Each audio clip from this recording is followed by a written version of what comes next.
Bricks and Minifigs is your one-stop shop for all things Lego. Hit the link below to find a store near you. Hi, my name is Isaac Miner. I'm Miner Makes Mocks online, and this is my Kashyyyk build. It's based off of the Battlefront 2 game. You can see a lot of elements of that in the Wookiee structure here, this little sort of terrace, I guess you would call it. The big turbo tank over there is sinking in because it's been crashed. I guess the droids got it. You know, they'll do that, but they still got some Republic fighters out here. The gunship also crashed over there, but you know, we still got a big battle going on. It's something I can point out is the big pathway in the middle. You can see the regular tan part as opposed to the dark tan of the rest of the build. That's kind of where I guess these big turbo tanks have rolled through and sort of compressed the ground and taken out some of the leaves and stuff that used to be there. Yeah. That's a great sense of sort of like realism and just kind of shows the vehicles coming through. I think it's really neat. So when you started on this layout, you mentioned it's based on Battlefront 2. Where did you what section did you start with? Okay, so I started with this section here. I had an idea of everything I wanted to include. The big turbo tank was definitely part of that. The downed gunship was part of that. But I just had to kind of work with the hardest part first because I knew I had a limited time to get this done before the convention. And so I did all this hard terrain work, all these panels here you see. I actually got the technique to sort of cover up some of these gaps here from Rich Boy J. He's over here, but he made a couple videos about using that for some of his builds, and I really appreciated that. So I was able to use those to close up some gaps and, you know, stuff like that. Yeah, absolutely. And I think it looks really smooth with that technique there. This the brown structure itself is really nice too, and you've got a lot of those kind of like tiles creating that effect up top. That was actually something that, you know, I'd never seen somebody do before, and there's a good reason for that. It's because these big wedge bricks here at the bottom, those circular sort of bricks, those haven't existed till this year, really. And they're still pretty expensive, and I'd like to build more structures like that. So hopefully in the future when the prices come down on those, I can build some more and maybe even expand this. But yeah, I also spent a lot of time getting all of those tiles together and making sure all that fit together well. It was hard to do without it falling apart, believe it or not. Yeah. I think my very favorite technique though is the way that you have these the vehicles and the gunship kind of crashed in and kind of sinking into the mud there. That just adds so much realism to the build. So how did you sort of like conceptualize that and plan that out to make sure it would all work with the terrain? Yeah, that was definitely something I saw in the game, and I knew I wanted to include that. That's why I started with sort of an elevated, like the terrain is all elevated a couple bricks tall so that I could sink that in later. And basically I just built filler in around the turbo tank. After I set it down there, I built filler in around it and then did my best with tiles and wedge plates to kind of match the side of it there, because it's a big sort of a big brick at the bottom you got to build around, and there are some gaps in there if you look real close, but I tried to close up most of them. So. Yeah, no, it turned out really, really nice.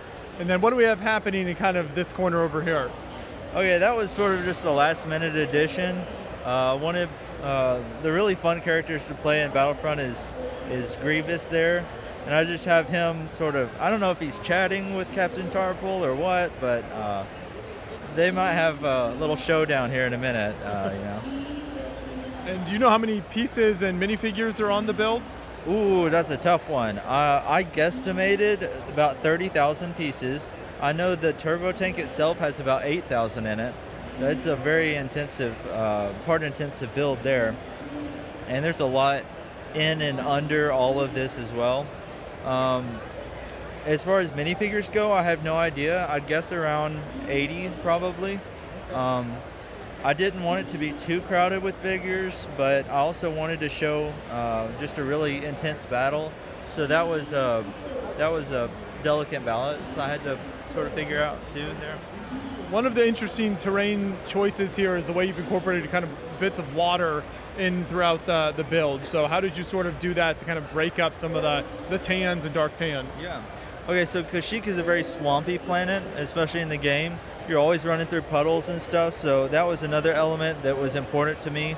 And it was also a good way to fill in some terrain, because the dark tan tiles are pretty expensive. I didn't want to spend too much on those. So I just got some water, and that allows you to make a little smooth area as well, where you can pose minifigures in and stuff like that.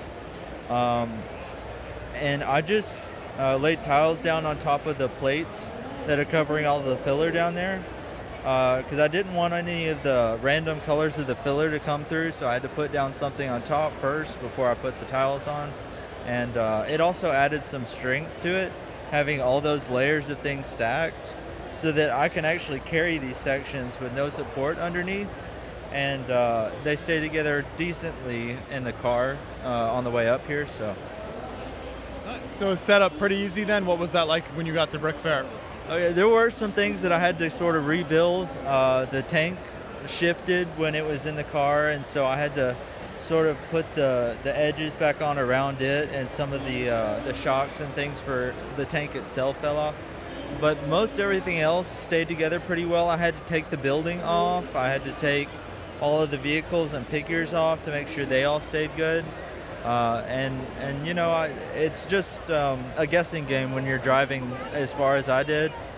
You don't always know what's going to come apart, so you just give yourself time to get it all back together. And for people who want to see more of your work, where are you most active online? What kind of content do you kind of post out there as you're working on these builds? I have a pretty active Instagram I've been on for a while. Again, that's Miner Makes Mocks. And then I have just started a YouTube channel and detailed this entire building process on there at the same name under that. So, yeah.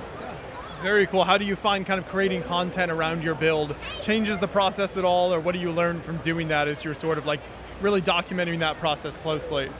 At this point, it's kind of it's not too bad as far as time intensive, what I have to add to as far as time to build and everything. Basically, I just throw up a camera when I'm building and get me a little time lapse for everything, show what I'm doing, and then just a couple minutes to film what I'm, some audio for what I'm building and what I'm doing, and then the editing, I think, takes the most time. I'm sure you're familiar, but you know, it's not too bad, and it's just a fun way to kind of share with everybody else what you're doing and how you're accomplishing different things. So yeah, it's really fun.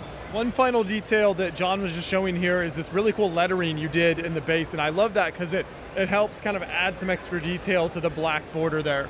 Yeah, that was a very boring section before, and I've made a couple other little builds that had that in it. I thought it added a lot, so I was really excited to add that to this as well. It identifies it, everybody knows what this is when they walk up to it because it has that, and I think that's a good thing to have in it. What are your plans for the future in terms of other Star Wars builds or other plans for other work? Oh, there's limitless ideas, you know. I don't know. I may add on to this and bring it out at Atlanta next year. There's no telling. Okay. I'll just have to see. Yeah. Sounds good. Keep up the great work. This is amazing. So I appreciate you taking us through it. Thank you.